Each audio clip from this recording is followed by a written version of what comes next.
আমি রবীন্দ্রনাথ ঠাকুর। আমারই চেতনার রাগে পান্না হলো সবুজ, চনে উঠল রাগা হয়ে। আমি চোখ মেললুম আকাশে, জ্বলে উঠল আলো পূবে পশ্চিমে।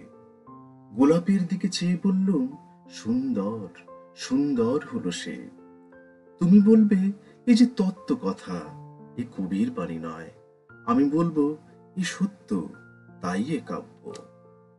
এ আমার অহংকার, অহংকার সমস্ত মানুষের হয়ে। মানুষের অহংকার পটেই বিশ্বকর্মার বিশ্বশিল্প। তত্ত্বজ্ঞানী জপ করছেন নিঃশ্বাসে প্রশ্বাসে, না না না। না পান্না, না চুনি, না আলো, না গোলাপ, না আমি, না তুমি। ওদিকে অসীম যিনি, তিনি স্বয়ং করেছেন সাধনা। মানুষের সীমানায় তাকেই বলে আমি।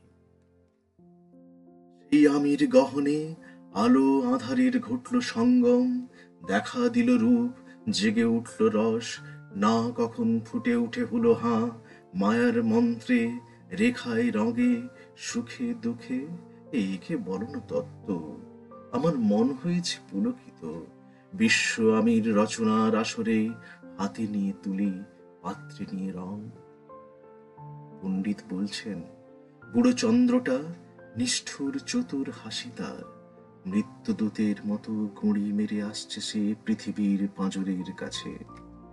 একদিন দেবে চরম টান তার সাগরে পর্বতে, মর্তলোকে মহাকালের নূতন খাতায় পাতা জুড়ে নামবে একটা শূন্য। গিলে ফেলবে দিন রাতের জমা খরচ।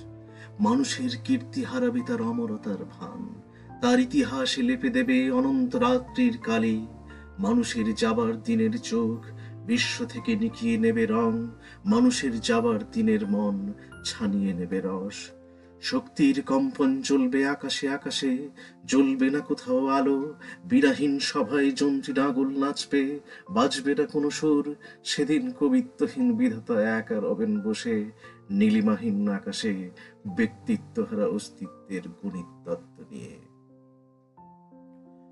তখন বিরাট বিশ্বভুবনে, দূরে দূরান্তে, অনন্ত অসংখ্য লোকে লোকান্তরে এ বাণী ধ্বনিত হবে না কোনোখানেই, তুমি সুন্দর, আমি ভালোবাসি। বিধাতা কি আবার বসবেন সাধনা করতে? যুগ যুগান্তর ধরে প্রলয় সন্ধ্যায় জপ করবেন, কথা কও কথা কও, বলবেন বলো তুমি সুন্দর, বলবেন বলো আমি ভালোবাসি।